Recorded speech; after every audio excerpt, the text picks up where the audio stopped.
The topic, as usual, gives me a very haunting feeling.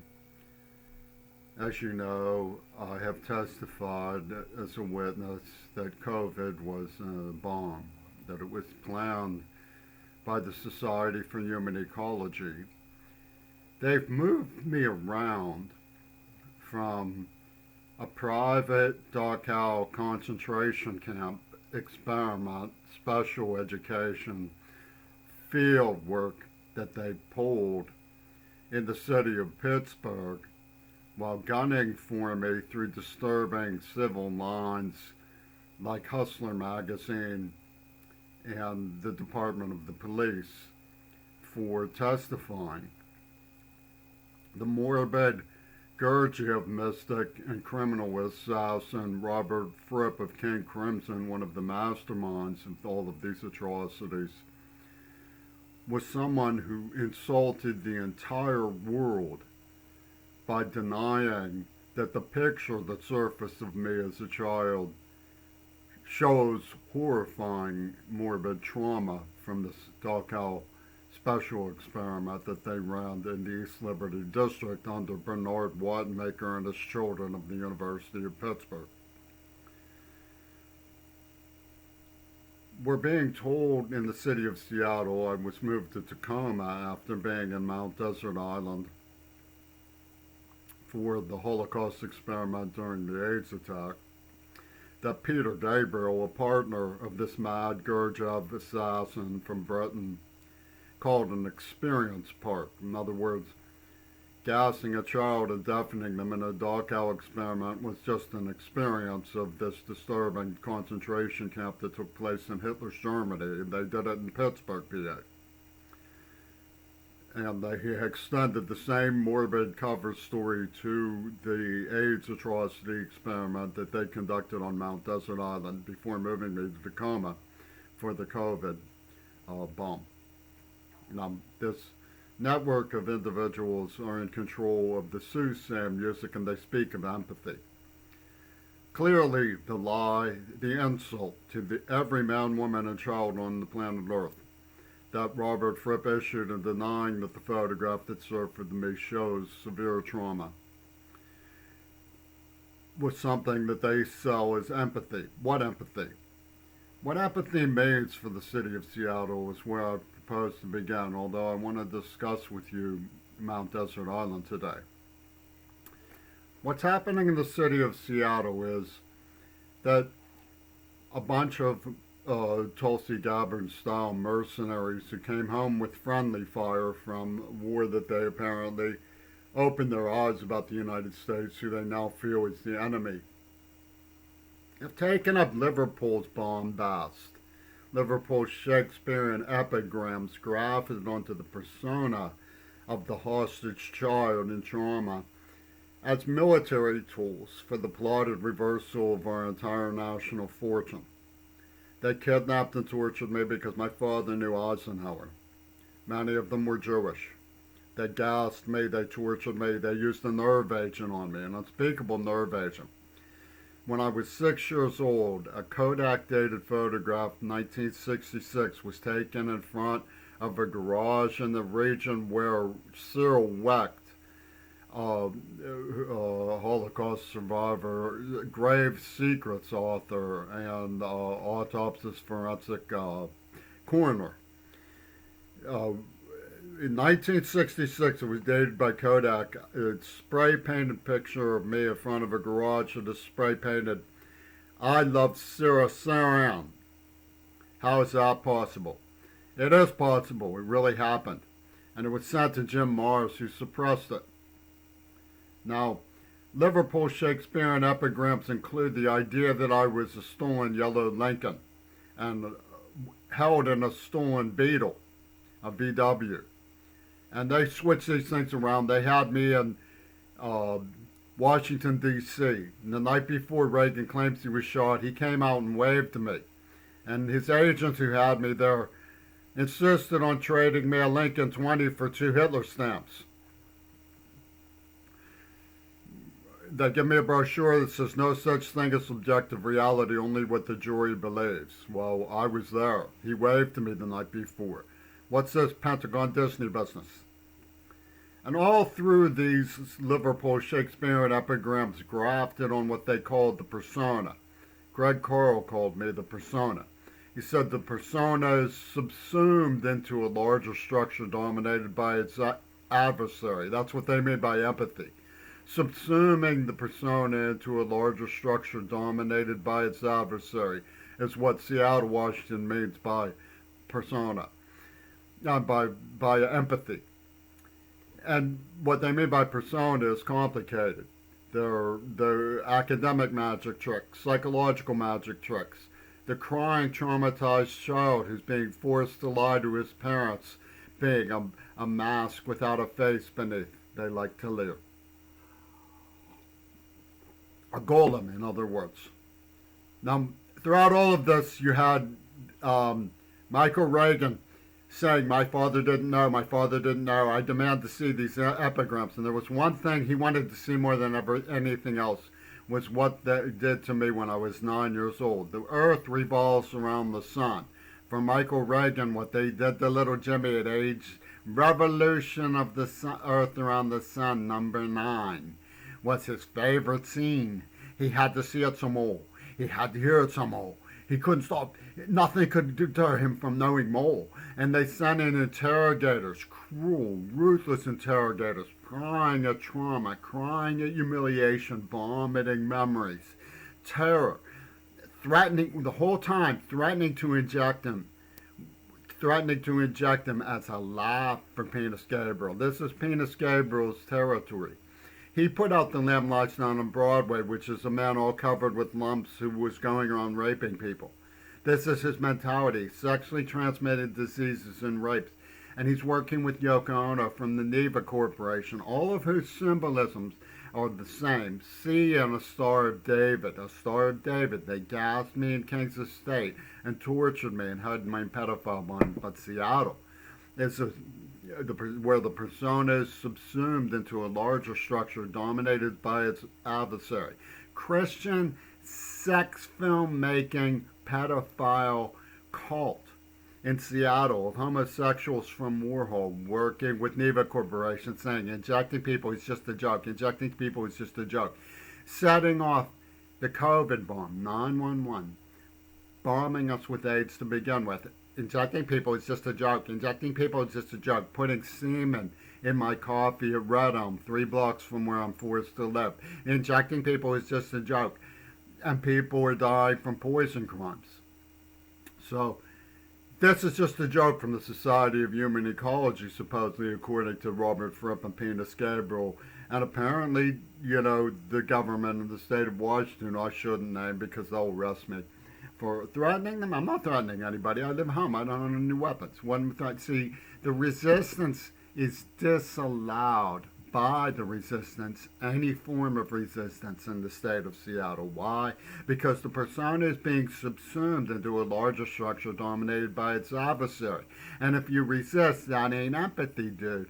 So the resistance is being refused resistance by the resistance in the city of Seattle. Because Michael Reagan wants his favorite scene some more. And they called this Revolution Number 9 because I was 9 years old when they becockied me. And that's worth money at Mellon Bank and Warhol to Yoko Ono. Believe me, that's what's really going on. So, it's not exactly Christian. But if you don't want to be identified with what they claim they believe, they'll say you aren't Christian. Up around Mount Desert Island, there was this church with a subsidiary in Guyana, and I met one of the people from this Guyana church near the Society of Human Ecology, and he was giving his children extremist biblical names.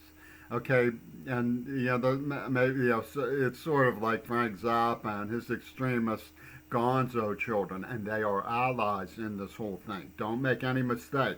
Zappa was, somebody who believed, well, if I agree with it, then surprisingly enough, it must be true. So if these enemies agree with me, then it's true. And he diverted everybody from what was really going on with a false sponsor idea. It wasn't that it was the CIA per se. It was King Crimson and the nuts in Genesis who were behind the attack and the AIDS onslaught. 911 has these people, subsumers, who perceive the higher reality beyond the hurdle of being infected with AIDS, teaching the flock. And they are actually friends. They're the only place that the victims can turn, right? And they will get recognition from the Beatles, and that will bring a smile to your face, won't it? And Michael Reagan will get his favorite scene some more. So, up in Mount Desert Island, I worked at the Bar Harbor Times, and I tried to tell people about all of this long before the COVID bomb. Long before you were Jimmy Creary, too. And that's the mentality that the Jews brought to this. How do you like it now that you're Jimmy Creary? I'm not bringing that mentality. I'm not laughing that Judge Peckman had to go under the desk to get away from Ramos and the COVID bomb. I'm not laughing at you, Peckman. Law enforcement was told, schools were told, religious authorities were told, recovery clubhouses were told, my friends were told, municipal authorities were told, so-called street scholars. And what do you make of the so-called street scholars who know everything? They've set up a shop in Seattle, okay? That bears resemblance to nothing so much as the puppet shows put on when the White Rose were put on trial in Hitler's Germany. That's what you get with Aaron Dixon and the Black Panthers and their street scholars. Judiciary. Penis Gabriel goes, judge and jury in my head. Why don't you just touch me? Why doesn't everybody touch me? Touch me, everybody touch me, everybody touch me. You know what? Because how is that legal authority? Nobody could explain it. You put the perpetrator as the judge playing victim against the victims who he has tortured and wants to murder. It says they don't have empathy. We're going to subsume them into a larger structure dominated by its adversaries. It's bias rubbish. They come up with this thought: a man is tortured as a child by the Ku Klux Klan and the Jews in a Holocaust survival experiment. And what did the Black Panthers say? Yet because they went to sex movies. A racist. It's biased rubbish. It doesn't make any sense at all. I told businesses, I told intelligence services people, I told organized networks of journalists. Nobody, absolutely nobody bothered to speak out or investigate. And why? Because Louis Lapham of Harper's Magazine was acting as if all was well, as if it was one of the CIA's good deeds. He knew John Lennon. He called him the White Rabbit. Talk about a harebrained scheme. They've got this White Rabbit with his carrot tapes in this harebrained scheme. And it starts off with Gail Burston's friends and family tinkling little bells and saying, why can't you hear that, little Jimmy? What's with the little bell? And that's what Louis Lapham said in White Rabbits. He was always talking about tinkling little bells. He thinks that this is one of the CIA's good deeds, so school can't talk about it because Louis Lapham won't let them. And Michael Reagan wants his favorite scene some more. So you have white racism and black Nazism working together on this. So you go up to Mount Desert Island, and how does it get it to be this way? Well, after World War II, America was told to take second fiddle to Britain in the Nuremberg bombs. My father's nickname was even second fiddle because of the girl who rejected him. Somebody in high command must have liked them for that, But we get second fiddle at Nuremberg because the secret Beatles, Liverpool, old Confederacy, Secret Service was in Liverpool. The Oswald Mosley gang, working with General Walker, want to put us on trial for the bombs against Duke Edward's favorites. Well, they saw him as the secret king. And the secret king worked with the Hoovers to take Adolf Hitler into Argentina. This is nobody's propaganda. That really happened. The Society for Human Ecology was up on Mount Desert Island. Now, John Stockwell of the CIA used to follow me around. In 1987, he came to where one of these Gurdjieff Cluck people, Walter Hodarutsky, was holding me with a former Pentagon official as a temporary maintenance man in Allentown. On my birthday, John Stockwell shows up. They crash Wall Street the day before for fun, right? It was, October 1987. Well, there's a stock. Well, when I got to this Mount Desert Island Society for Human Ecology, dragged there by Zell, who knew Hotaruski. Hotaruski was introduced to me by Fripp, in West Virginia.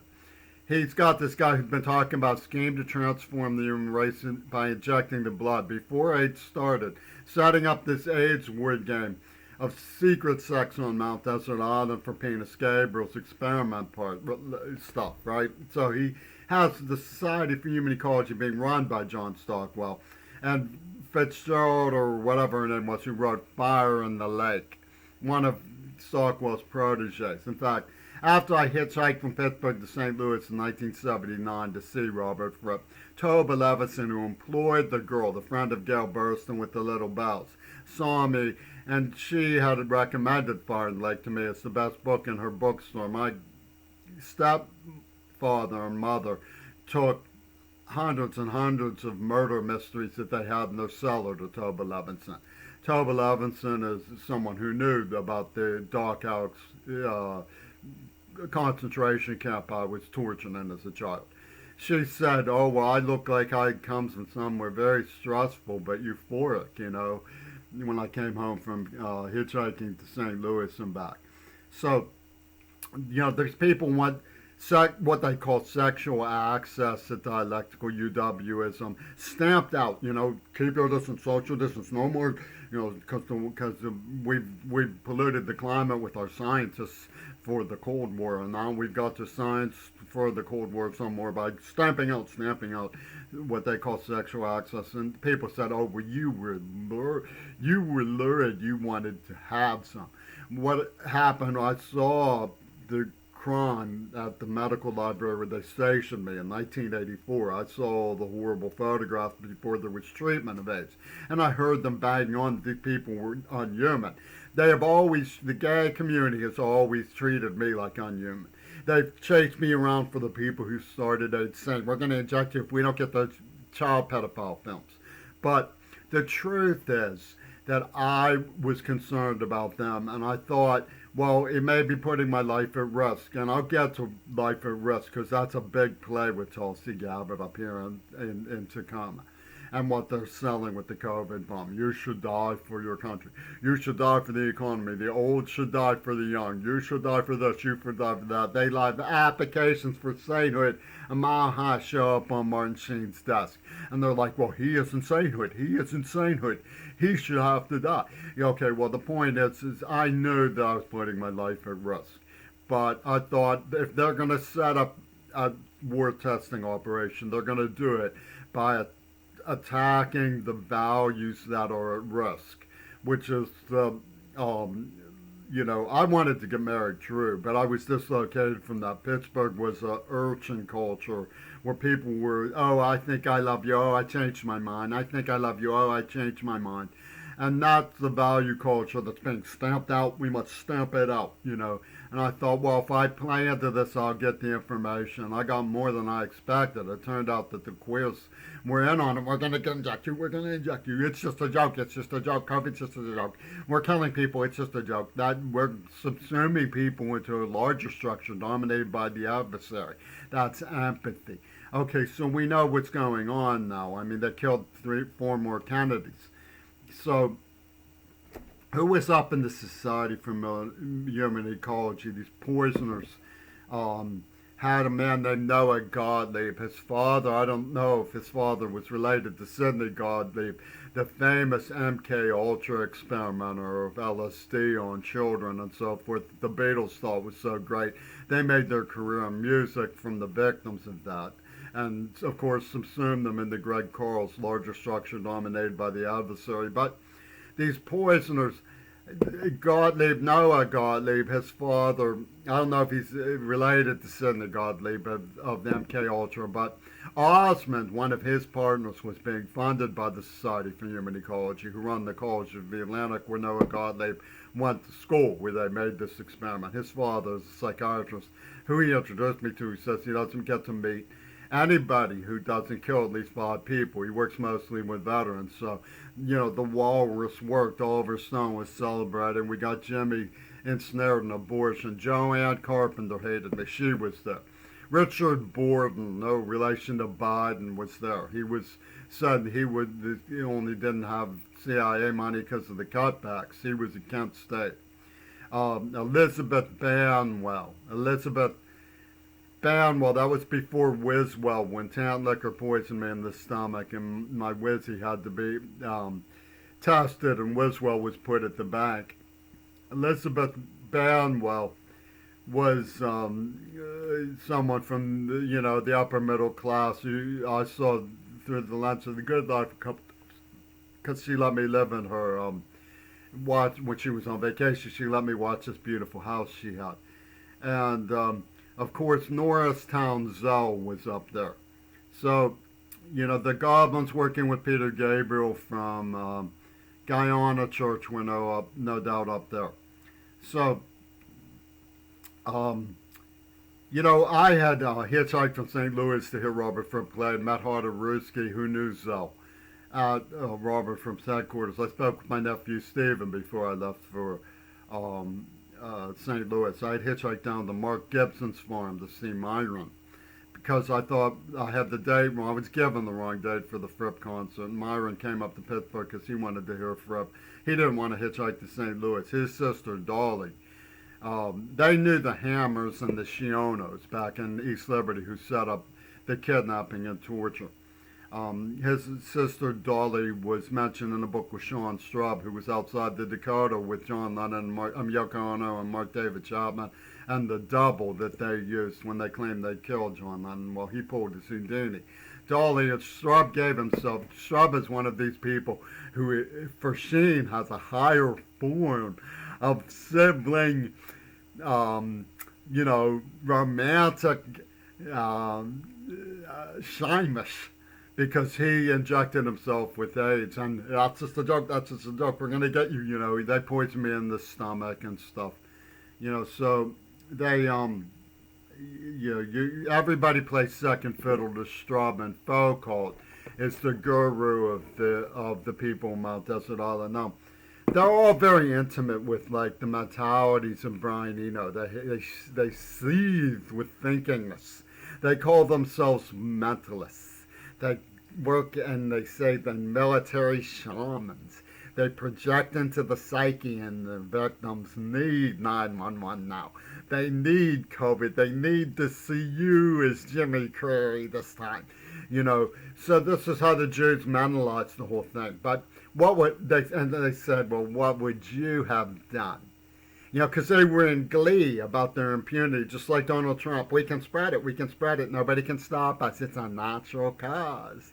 We can spread it and nobody can stop us. Aren't we wonderful, And because of the glee of their intimate, like the attorney for Warhol said, in 1984, before the stigma boom even exploded, before the horses were panicked to the burning barn, she said, the whole is greater than the sum of its parts. She was speaking for the money bags of the Beatles. The whole big money bag is greater than all of these people.